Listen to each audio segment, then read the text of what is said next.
everyone, welcome to another episode of Tiny ADHD Superpower series. I missed one episode, not missed, but I wasn't able to come up with enough material. And this is episode 41, ADHD and Perfect Pitch. I finally found enough research that I'm able to finish this article.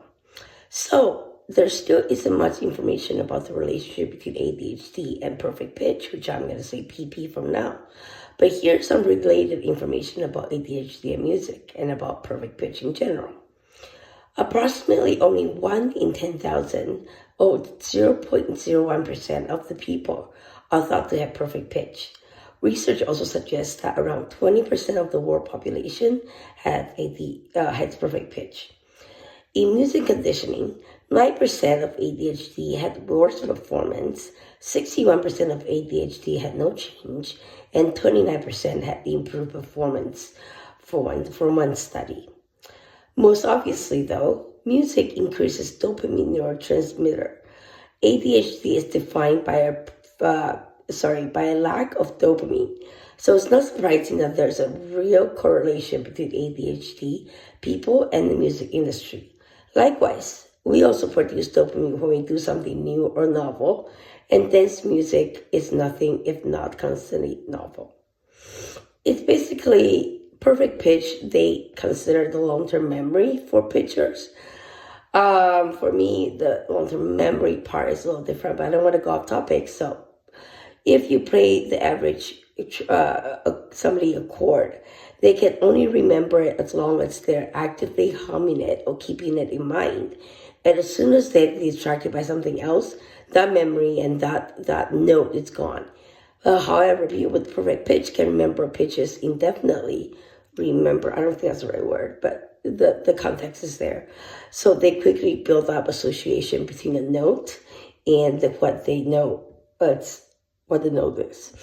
It's certainly relatively rare and a seemingly superhuman ability to those who recognize it but don't have the perfect pitch themselves. Some of them do get pretty envious, but it's not all that hunky-dory, Alternatively, prevalence among Asians may have a genetic basis.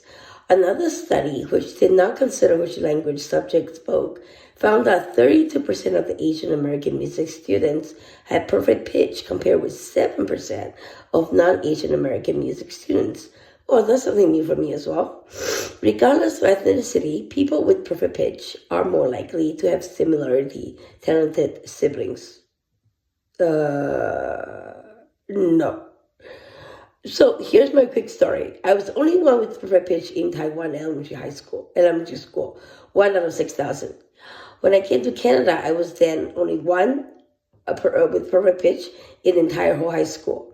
During McGill University, I was the only one who had perfect pitch in all of my music courses in both classical and jazz courses. However, this is something interesting, but I don't want to go off topic again. It was a little hard for me to actually pick up jazz for some reason, and I was wondering why. So I asked my professor, and he told me that people with perfect pitch tend to get jazz a little harder than people without perfect pitch. And he didn't know why, and I still don't understand why. So Rick Pietro, if you have any answers for me, please respond. So let's move on. I'm sidetracking again. There we go. ADHD and music. One study found that in a music condition, 9% of the people with ADHD perform worse, 61% has no change, 29% was improved. Another study found that adolescents with ADHD performed worse than those with ADHD in pitch improvisation. Interesting, huh? Perfect pitch, also known as perfect absolute pitch, like Mariah Carey.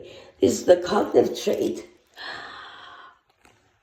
that allows people to immediately identify musical pitches without seeing the instrument or being given a reference note, which I talked about that before. The development of perfect pitch, it's almost impossible to develop perfect pitch after age 5 with people with autism and people with Williams syndrome. Sorry. You may develop perfect pitch at a later in life, and you can develop until 9 to 13. I talked about that in one of our previous episodes. Language and perfect pitch. People who speak tonal languages like Mandarin or Vietnamese are more likely to have perfect pitch. And that is kind of consistent across the research, even though there's not that many research done. Siblings and perfect pitch. People with PP are more likely to have also talented siblings. Well, yeah, I can say that, but I always wonder why is that I hear different things more than other people, and like I didn't know I had perfect pitch until, I was in high school and I was the only one with perfect pitch. I have no idea how he found out, and I still want to know, but I can test people with perfect pitch in just 5 seconds. It's not that hard. But however, again, this gift that I have or we have isn't always a blessing. Awareness of pitch can distract listeners from enjoying the music. For listen to this, for ADHDers who possess perfect pitch, this can be hell. The distraction of the transposed music or even just tuning into any layer of sound in your surrounding can be such a huge distraction for ADHDers who might be trying to focus. What I find that during the hyperfocus stages that ADHDers experience, choose the right music to complement your hyperfocus superpower is extremely important. You don't want the music to disturb you. You don't want the music to overwhelm you in sensory, sensory stimulation. So for ADHD with perfect pitch, this can also be absolute nightmare. Even worse than people without perfect pitch with ADHD and tuning to every sound around them, which I do as well. So that's the damn downside of having ADHD plus perfect pitch.